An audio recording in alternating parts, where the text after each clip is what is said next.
From the moment she first spreads her radiant wings across the sky, Mothra is not merely introduced as a monster, she is revealed as something far more profound, a symbol, a guardian, and perhaps the closest thing the Monsterverse has to a divine presence. Unlike many of her destructive counterparts, Mothra captivates audiences not through fear alone, but through reverence, mystery, and an almost spiritual sense of awe.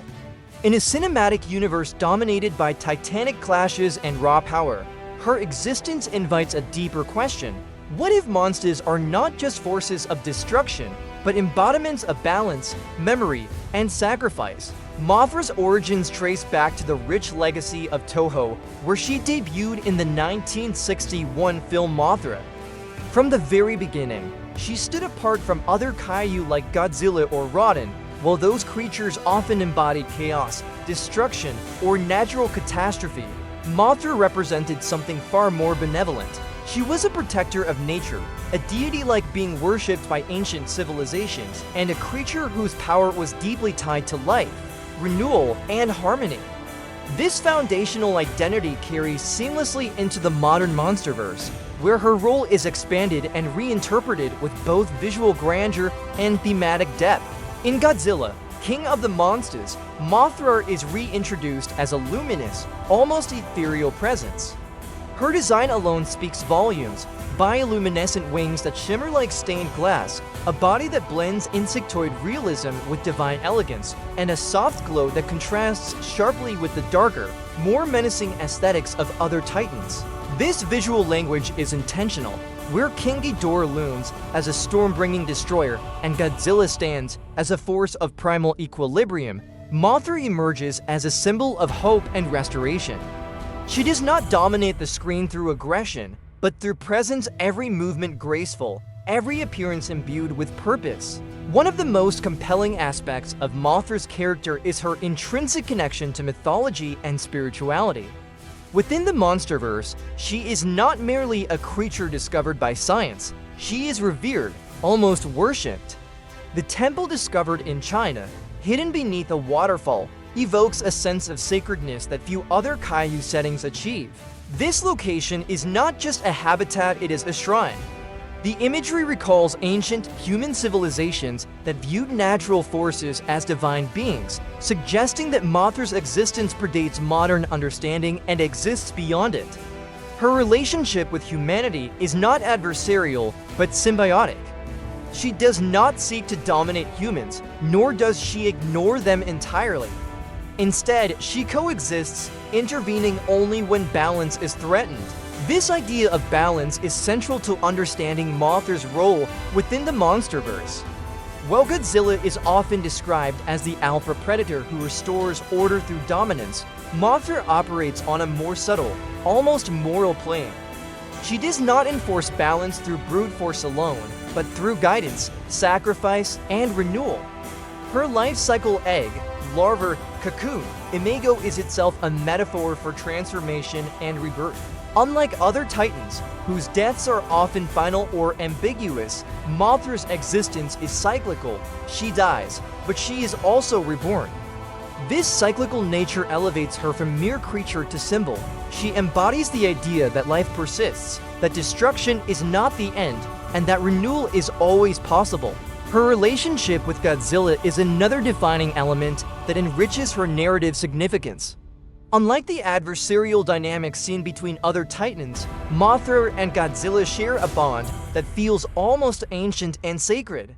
It is not explicitly romantic, yet it carries emotional weight and understanding that transcends language or instinct. In Godzilla, King of the Monsters, this connection culminates in one of the most powerful moments of the film, Mothra's sacrifice.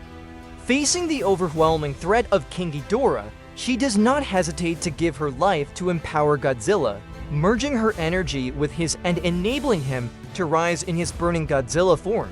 This act of sacrifice is perhaps the most defining moment in Mothra's modern portrayal. In a genre often driven by spectacle and destruction, her decision introduces a profound emotional core. It transforms the narrative from a simple battle between monsters into a story about selflessness, legacy, and the cost of preserving balance. Mothra's death is not framed as defeat, but as transcendence. She becomes part of something greater, her essence continuing to influence the world even after her physical form is gone. This reinforces her identity as a guardian spirit rather than a mere combatant. Furthermore, Mothra's presence challenges traditional notions of power within the Kaiju genre. Strength is often measured in terms of physical dominance, the ability to destroy cities, overpower enemies, or survive catastrophic attacks. By these metrics, Mothra might seem less formidable than titans like Godzilla or King Ghidorah. However, her power lies in something less tangible, but arguably more impactful: influence. She inspires cooperation, represents hope, and embodies a moral center that few other titans possess. In this sense, her strength is not diminished by her gentleness, rather, it is defined by it. The thematic richness of Mothra's character also reflects broader environmental and philosophical ideas. As a guardian of nature, she represents the delicate balance between humanity and the natural world. Her existence serves as a reminder that nature is not merely a resource to be exploited, but a force to be respected and protected. In the context of the Monsterverse, where human actions often trigger catastrophic consequences, Mothra stands as a counterpoint, a being who seeks harmony rather than control. Her interventions are not acts of dominance, but of restoration. Visually and symbolically, Mothra also introduces a unique aesthetic dimension to the Monsterverse. While many titans are designed to evoke fear or intimidation, Mothra's design leans into beauty and elegance. Her wings, patterned with vibrant colors and intricate designs, resemble works of art more than biological structures. This artistic quality reinforces her role as a symbol rather than a mere creature.